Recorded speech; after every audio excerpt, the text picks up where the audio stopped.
Shalom Aleihim, berkat damai sejahtera Tuhan turun ke atas kita semua, amin. Selamat pagi, puji Tuhan, kita bersyukur kepada Tuhan jika hari ini Tuhan sudah membangunkan kita kembali Selasa 29 Agustus tahun 2023. Percayalah kita pasti akan diberkati di sepanjang hari ini sama seperti Tuhan sudah memberkati kita di sepanjang malam yang telah kita lewati, amin.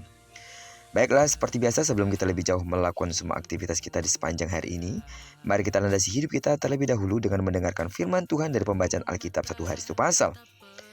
Dan hari ini serta besok kita akan melanjutkan pembacaan kita dari kitab 2 dan 3 Yohanes. Karena itu jangan lewatkan satu hari pun, cuma 2 hari saja. Tetap bersetia dan jaga rohmu untuk tetap haus dan lapar akan firman Tuhan, dan itu artinya setiap hari saudara siap untuk semakin diberkati. Amin. Baiklah, judul renungan kita dari kitab 2 Yohanes pasal pertama ayat pertama sampai dengan ayat ke-13 ini adalah tetap dalam ajaran Kristus. Sebagai pengantar renungan ini, saya akan coba bacakan ayatnya yang keempat. Aku sangat bersuka cita bahwa aku mendapati bahwa separuh dari anak-anakmu hidup dalam kebenaran sesuai dengan perintah yang telah kita terima dari Bapa. Sidang jemaat Tuhan, saudara dimanapun berada, ada 2 pesan penting yang hendak disampaikan oleh Yohanes kepada orang-orang Kristen, termasuk saudara dan saya hari ini, yaitu agar kita hidup dalam kebenaran Kristus. Yang jadi pertanyaannya, bagaimana agar kita tetap hidup dalam kebenaran Kristus? Yang pertama, perintah untuk saling mengasihi. Yohanes sangat bersuka cita karena anak-anak yang lahir dari ibu dalam tanda kutip yang terpilih itu hidup dalam kebenaran dan menjalani hidup kekristenannya secara konsekuen. Hidup dalam kebenaran bukanlah pilihan manusia, tetapi hasil dari ketaatan terhadap perintah yang telah kita terima dari Bapa. Perintah Bapa bukanlah perintah yang baru katanya, tetapi sudah ada pada sejak dari mulanya. Perintah itu adalah supaya kita saling mengasihi. Di dalam yang keenam, memberi definisi bahwa kasih Allah adalah jika menuruti perintahnya, orang yang sungguh-sungguh mengasihi akan bersuka cita untuk mentaati perintah Allah.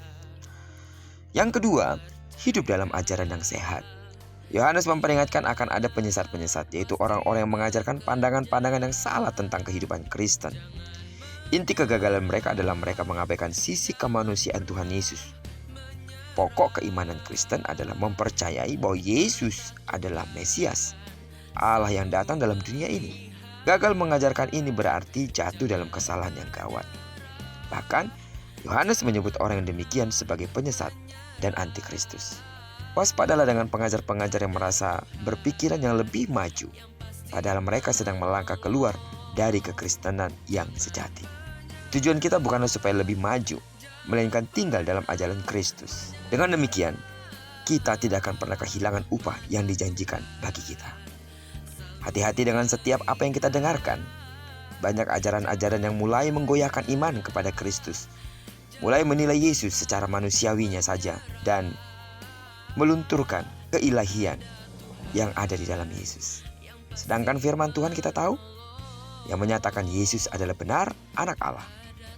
Dia Allah yang turun menjadi manusia. Kenapa harus menjadi manusia? Karena yang ditebus adalah manusia. Jika mungkin ada hal lain yang akan ditebus oleh Yesus, mungkin seperti seekor binatang atau pepohonan dan lain sebagainya, mungkinkah dia akan tetap berwujud sebagai manusia? Jawabannya tidaklah mungkin. Jadi jangan pernah tergoyahkan, sebab firman Tuhan tidak akan terbantahkan.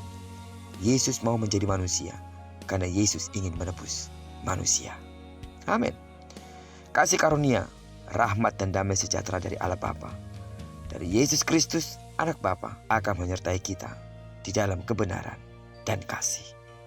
Sidang jemaat Tuhan, mari berpeganglah teguh di dalam ajaran Kristus yang mengajarkan kita hanya diselamatkan di dalam Dia dan melalui Dia.